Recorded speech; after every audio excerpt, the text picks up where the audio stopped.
Hafade, Guam, and beyond. So, lately I've noticed a few symptoms, especially like when I'm driving, if I'm looking left or right, or up and down, just different directions with my eyes or even turning my head.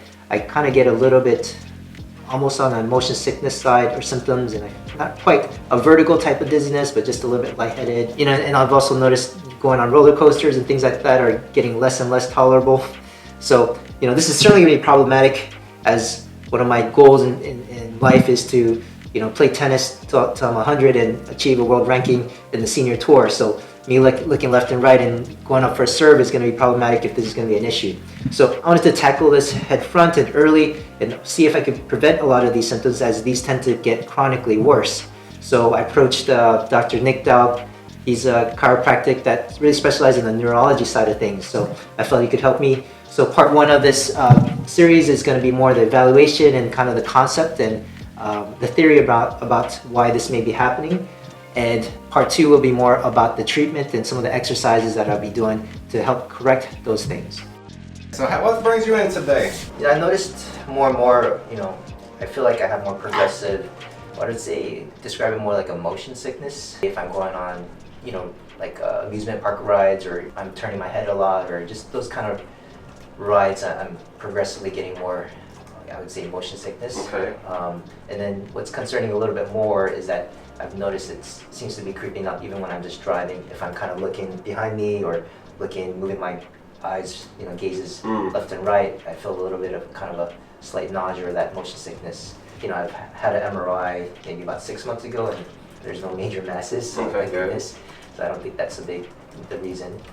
But it matters to me because it seems like these things tend to be more progressive, and for me, I want to get ahead of this, and my goal is to someday be world ranked in the senior tour, and that's going to be an issue for tennis if I can't lift my head up or turn my head just to hit some strokes or serves, right? And also, more in the immediate future, I want to be able to take my kids to different amusement parks or go on a long countryside up and hilly road and take them around the countryside too. Right. So I want to kind of get ahead of it and see if get your perspective on, is there a chiropractic kind of way of looking at this? Does it feel like your body's moving more, or the world around you moving more? It doesn't quite seem like the rim is spinning sensation. I don't know.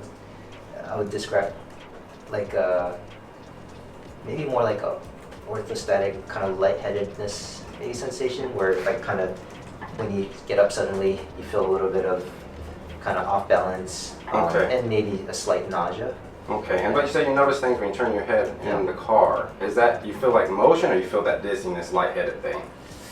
Yeah, it's kind of hard to really pinpoint, but I would describe it more leaning towards if I do a quick spinning motion, or even going on a roller coaster ride. You get the dizziness, or you get the motion feel. Do you feel the motion, or you feel the dizziness and the nausea? I would say more of a dizziness and nausea. Okay, because that's a big differential when we talk about dizziness with vertigo or dizziness without vertigo, but maybe spinning and stuff may cause that dizziness, so then we want to see. We'll check some stuff, so we'll want to check out kind of the cranial nerve 9, the glossopharyngeal, and then also the vagus nerve to see, hey, maybe, are you having some really like drop attacks? And I know you're very competitive most of your life with the tennis, right? So I know that you use your body and you push it to its limits at times. So that's testing the system. So let me just check, compare your left to your right, and see what we can find when it comes to just the neurological pathways that could cause you to have these episodes. And we kind of see there is a link with movement, meaning there may be a vestibular connection. Maybe that's not what's happening as in the symptoms, but it could be causing those nerves to kind of turn on and dropping your blood pressure or something like that. We'll see. We'll kind of check you out. Yeah, so first, let's just do basics. Let's look at the posture. Posture tells us a lot about the brainstem and what areas are not firing. I'm stand for me, sir.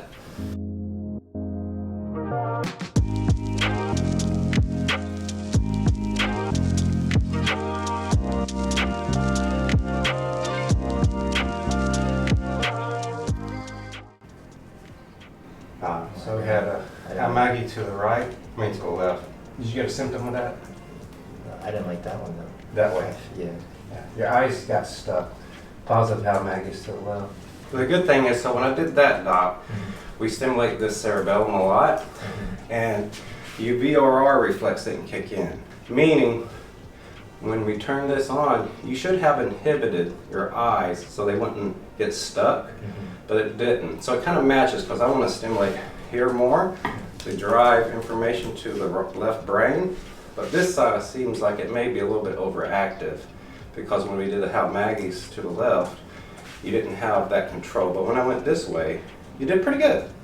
Meaning, it wants information from here, so going this way stimulates this guy.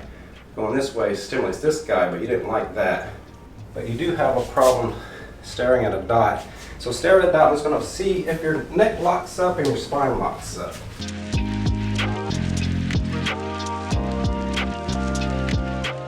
And then you also have these. And also with this pattern you would have, this isn't your major pattern I want to show you, but this brain pattern that you have will have certain muscles that are weak and certain muscles that are strong. On your back, face up for me.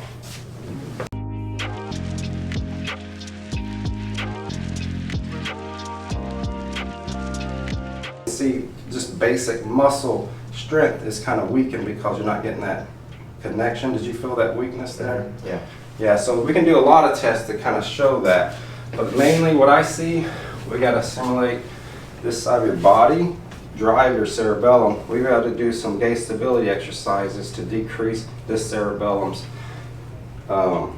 activation, because I think your cerebellum may be firing, which now the cerebellum, the vestibular system, is actually one system. In the neurological world, they overlooked that pretty much it's the same, they just named it different, so it's all connected highly. So when we talk cerebellar, we're talking vestibular now. And for you, I think this is firing into your glossopharyngeal stuff when you're doing these movements, and it's making your vagus nerve get stimulated and it kind of drops you. Now I would want to look at those responses, check blood pressures and see how that would run. Okay. So that's how you would differentiate to make sure we're on the right path. But I see a lot of patterns here. I already see some facial nerve changes when it comes to tones. I can see the right is more activated than the left. But then I also see tongue and throat looks great. But your eye movements, the How Maggie was positive to the left is good on the right, meaning it's working, but the other side's working too much. So it's like my favorite question is why? So how does this even come about? You know, how does this even develop this imbalance? So, you know, the system, I just like to think of this as a big system, cause and effect, stress. But of course stress is physical, mental, and biochemical. These are things that causes the system to demise. The causation is stress, but there's three kinds of stress. So that causes everything. Bad eating, not eating the right nutrients, pushing your body too much, not resting, mentally stressing about work, play, or home. All this chronically can affect the system and cause things not to balance, and then you're pushing the body through fatigue. So if you push the body through fatigue, then you start having more problems because you tested the system, but it's fatigued and you keep pushing it, and then these pathways start showing these symptoms because like, oh, now I'm having a vertigo problem. Oh, now I have a imbalance problem because the cerebellums or the frontal lobes or things may get biased in their stimulations, and then we have dysfunctions in the human body because the brain's starting to be imbalanced. So the body becomes imbalanced as well. I'm gonna have to dip out of here, but no charge on that today, of course. And then we can talk more about stuff.